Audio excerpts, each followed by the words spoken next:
दोस्तों आजकल काफी लोग एक नई बीमारी का शिकार बन रहे हैं जो कि है हेयरिंग लॉस यानी बहरापन।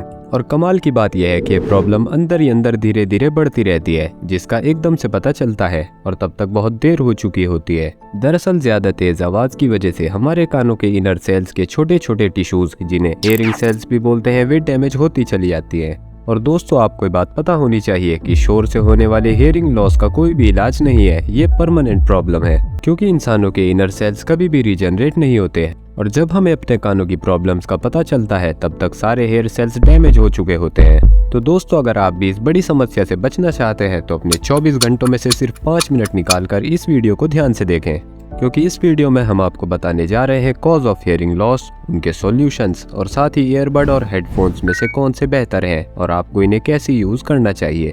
चलिए फटाफट से सबसे पहले आपको बता दें कि साउंड को डेसिबल में नापा जाता है, और आपको ये भी पता होना चाहिए कि हमारे कानों के लिए 85 डेसिबल तक सुनना सेफ है। उसके जितना ऊपर आप साउंड सुनेंगे आपके कानों के लिए उतना ज्यादा खतरा बढ़ता चला जाएगा। एग्जाम्पल के तौर पे अगर कोई आदमी किसी के कानों में कुछ बताता है तो ये आवाज लगभग 1 डेसिबल की होती है। यानी कि आप समझ सकते हैं कि जब आप किसी को कुछ कान में बताते हैं तब आप अपनी आवाज धीमी रखते हैं। वहीं अगर देखा जाए तो किसी बड़े बम की आवाज या फिर बंदूक से निकली गोली की आवाज 120 से 130 डेसिबल तक होती है, जो कि ऑब्वियसली बहुत ज्यादा है और हमारे कानों के लिए तो बिल्कुल भी सेफ नहीं है।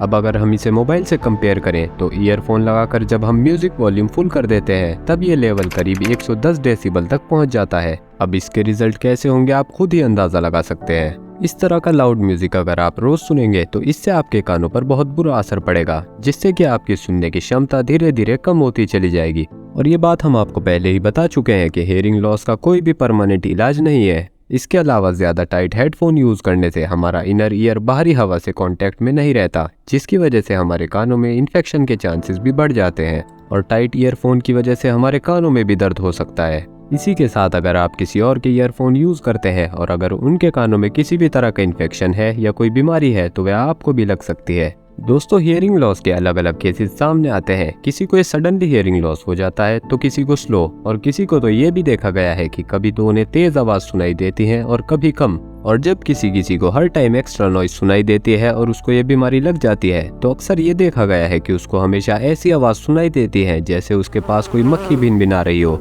और काफी बार ये प्रॉब्लम हियरिंग लॉस से भी ज्यादा हो सकती है। अब इससे बचने के लिए आपको किन किन बातों का ध्यान रखना है। देखिए सबसे पहला और इम्पोर्टेंट पॉइंट है कि लाउड म्यूजिक ज्यादा देर तक ना सुने। अगर आप ज्यादा तेज आवाज में 4 से 5 घंटे या फिर ज्यादा गाने सुनते हैं तो ये नुकसान का सबसे बड़ा कारण है। मान लीजिए अगर आपको लंबे समय तक गाने सुनने ही है तब आप अपने मोबाइल की वॉल्यूम को 60% तक ही रखें। इससे आपका साउंड लेवल 75 से 80% तक ही रहेगा, जो कि सही है। मतलब कि आपके मोबाइल में जो वॉल्यूम बार है वो 10 स्टेप में बढ़ता और घटता रहता है, तो उसको 6 तक ही रखें, यानी 60% तक। अगला पॉइंट है बेस्ट स्टीरियो इफेक्ट के तरीके अपनाएं, जिससे कि ज्यादा तेज आवाज ना करनी पड़े, और राइट ईयरफोन को राइट में और लेफ्ट को लेफ्ट कान में ही लगाएं। इसके अलावा इक्वलाइजर को सेट रखें और बेस्ट क्वालिटी का ही म्यूजिक सुने, यानी कि वॉइस आपको क्लियर सुनाई दे और आपको ज्यादा तेज आवाज करने की जरूरत ना पड़े। कुछ लोग एक और बड़ी गलती करते हैं कि रात को गाना सुनते सुनते ही सो जाते हैं और सारी रात कानों में गाने बजते रहते हैं। तो इसके लिए आप म्यूजिक टाइमर का इस्तेमाल करें। आईफोन और आईपैड में तो ऑलरेडी ये फंक्शन आता है, लेकिन अगर आप एंड्रॉइड यूजर है तो आप किसी ऐप का इस्तेमाल कर सकते हैं। अब सवाल ये आता है कि आप हेडफोन यूज करें या ईयरफोन, इनमें से किसका यूज करना ज्यादा बेटर रहता है। देखिए जो ईयरफोन या ईयरबड्स होते हैं वो बाहर की आवाज को, नॉइस को ठीक से ब्लॉक नहीं कर पाते हैं, जिसकी वजह से हमें वॉइस को और तेज करना पड़ता है। और तेज वॉइस से जो कुछ भी नुकसान होता है उसके बारे में तो आप पहले ही जान चुके हैं। इस केस में अगर आप होल्ड कर सकते हैं तो आप नॉइस कैंसिलेशन वाले ईयरफोन ही यूज करें, जो कि बाहर की नॉइस को कम कर देते हैं, जिससे कि वॉल्यूम कम रखने पर भी हमें अच्छी साउंड क्वालिटी का मजा आता है। इसीलिए ध्यान रखें कि आपको हमेशा ऐसे ईयरफोन या ईयरबड्स का ही इस्तेमाल करना चाहिए जो आसानी से नॉइस कैंसिलेशन कर सकें। इसके अलावा दोस्तों ईयरफोन कानों में अंदर तक फिट हो जाते हैं, तो अगर आप मोबाइल की वॉल्यूम का लेवल कम भी रखते हैं तब भी ईयरफोन की कम वॉल्यूम रखने पर भी ज्यादा आवाज सुनाई देती है, जिससे कि कानों को नुकसान भी ज्यादा पहुंचता है। और अगर साउंड क्वालिटी की बात करें तो स्पेशली जो बेस होता है वह हमेशा हेडफोन में ज्यादा होता है। साथ ही हेडफोन पहनने में कंफर्टेबल भी होते हैं, जिससे कानों में दर्द नहीं होता। और आपने देखा भी होगा कि म्यूजिक कंपोजर वगैरह हमेशा कानों में हेडफोन का इस्तेमाल करते हैं। तो फ्रेंड्स, अब आपको अच्छे से समझ में आ गया होगा कि किस तरीके से आपको अपने हेयरिंग लॉस यानी बहरेपन होने की समस्या से बचना है और हेडफोन और ईयरफोन में किस चीज का इस्तेमाल करना है और अपने शरीर की इतनी इंपॉर्टेंट चीज यानी अपने कानों का किस तरीके से ध्यान रखना है। तो दोस्तों, वीडियो अगर पसंद आई हो तो लाइक करें और ऐसी ही इंफॉर्मेटिव और हिस्टोरिकल वीडियोस रोज देखने के लिए चैनल को भी सब्सक्राइब कर दें।